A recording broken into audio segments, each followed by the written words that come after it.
Salut.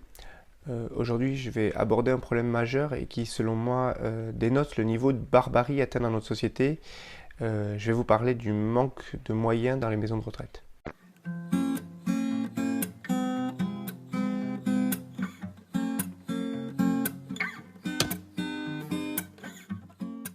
Alors donc, je vais vous parler des EHPAD, donc des établissements d'hébergement pour personnes âgées dépendantes. C'est un sujet qui a été mis sur le devant de la scène par nos camarades députés insoumis et qui, selon moi, montre de quelle manière une décision politique peut influencer très directement la vie, le quotidien des gens. Je vais vous parler de ce sujet parce que c'est un combat qu'on mène ici localement dans la commune où j'exerce avec les soignants de l'établissement de ma commune et les médecins. Je vais essayer de vous expliquer de quelle façon moi j'y suis arrivé. D'abord, il faut bien comprendre que quand on déménage dans une EHPAD, la plupart du temps, c'est parce qu'on a perdu en autonomie. On a besoin d'aide pour préparer à manger, on a besoin d'aide parfois même pour manger, pour se déplacer, pour faire sa toilette, pour aller aux toilettes, etc. Il faut savoir également que quand on déménage dans une EHPAD, oui, il existe un médecin coordinateur de l'EHPAD, mais on peut tout à fait décider de garder son médecin traitant pour qu'il continue à s'occuper de sa santé. Donc lorsqu'on arrive, la plupart du temps dans cet établissement, les soignants nous ont laissé une note sur laquelle ils ont répertorié les différents problèmes que nos patients ont eu depuis notre dernière visite. Et depuis quelque temps, moi j'avais remarqué que les soignants nous demandaient de prescrire des psychotropes pour nos patients parce qu'ils étaient soit trop agités, soit parce qu'ils criaient trop. Il faut savoir que ces médicaments ne sont pas des médicaments très adaptés pour ça et qu'ils peuvent même parfois être dangereux pour les résidents. Et par ailleurs, je connaissais bien le professionnalisme des personnels de ces EHPAD et donc cette demande m'a interpellé. C'est pour cette raison qu'on a décidé de provoquer une réunion entre les personnels et les médecins. Alors, ce jour-là, à la sortie de cette réunion, je dois dire que j'ai été complètement retourné. Bien sûr, j'étais conscient que le travail des infirmières et des aides-soignantes était particulièrement difficile dans les EHPAD, mais d'être confronté à la réalité, c'est autre chose. Par exemple, j'ai pu prendre conscience de comment des professionnels consciencieux, bien formés, étaient dans une grande souffrance de ne pas pouvoir faire leur travail correctement, uniquement parce qu'on manquait de moyens. Ils m'ont expliqué comment ils étaient obligés parfois de faire des toilettes à la chaîne sans passer du temps avec les résidents comme ils le souhaiteraient. Alors que c'est précisément pour cette raison qu'ils ont fait ce métier. Une aide-soignante nous a raconté, par exemple, comment il lui arrivait parfois de passer des après-midi entières avec des patients atteints de maladie d'Alzheimer et qui criaient toute la journée. Et comment elle était obligée de sortir sur le parking au bout d'un moment pour hurler à son tour tellement elle n'en pouvait plus.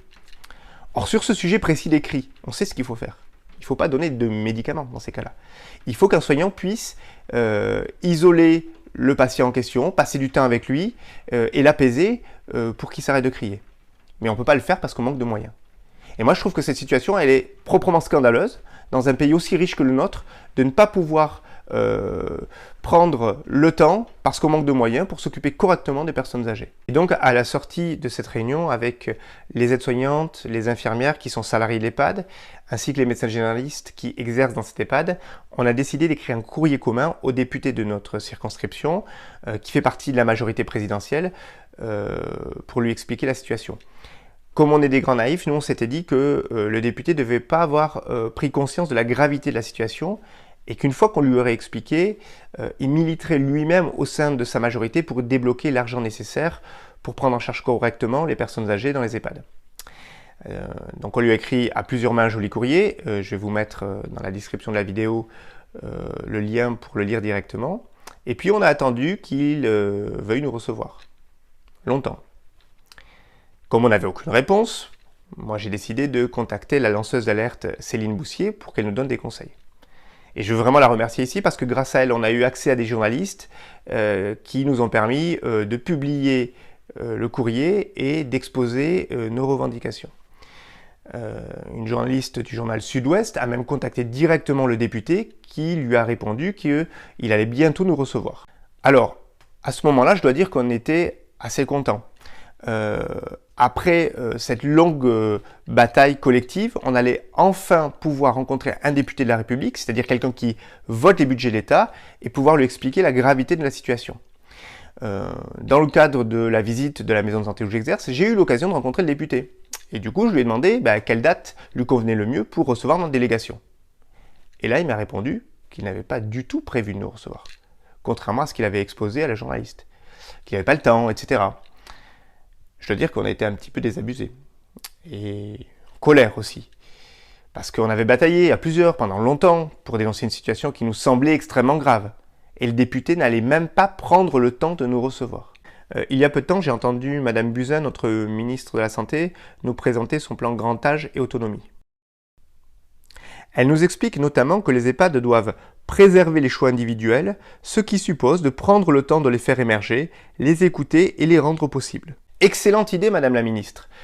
Mais pour vous donner une idée de l'indigence dans laquelle doivent travailler les soignants actuellement dans les EHPAD, en fait, le genre de choix qu'ils doivent faire, c'est de savoir lequel des résidents aura l'immense chance d'être changé 2 fois dans l'après-midi s'il est souillé.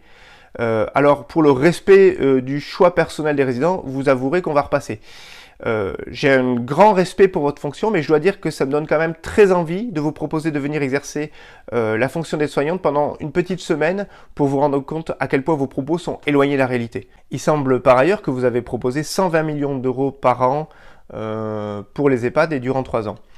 Outre le fait que votre financement n'est pas pérenne au-delà de 3 ans, comme on considère bon an mal an qu'il y a 8000 EHPAD en France, ça fait environ 15 000 euros par an et par EHPAD. C'est même pas de quoi payer un temps plein d'aide-soignant en plus dans une EHPAD. Alors, ces chiffres sont tellement ridicules et tellement éloignés des besoins que ça prêtera à sourire si la situation n'était pas aussi grave. Alors, voilà donc où on en est en France au XXIe siècle. Donc, dans la 6e puissance économique mondiale, on n'est pas capable de traiter correctement les personnes âgées. Alors pour une fois, je vais vous demander quelque chose à vous qui regardez la vidéo.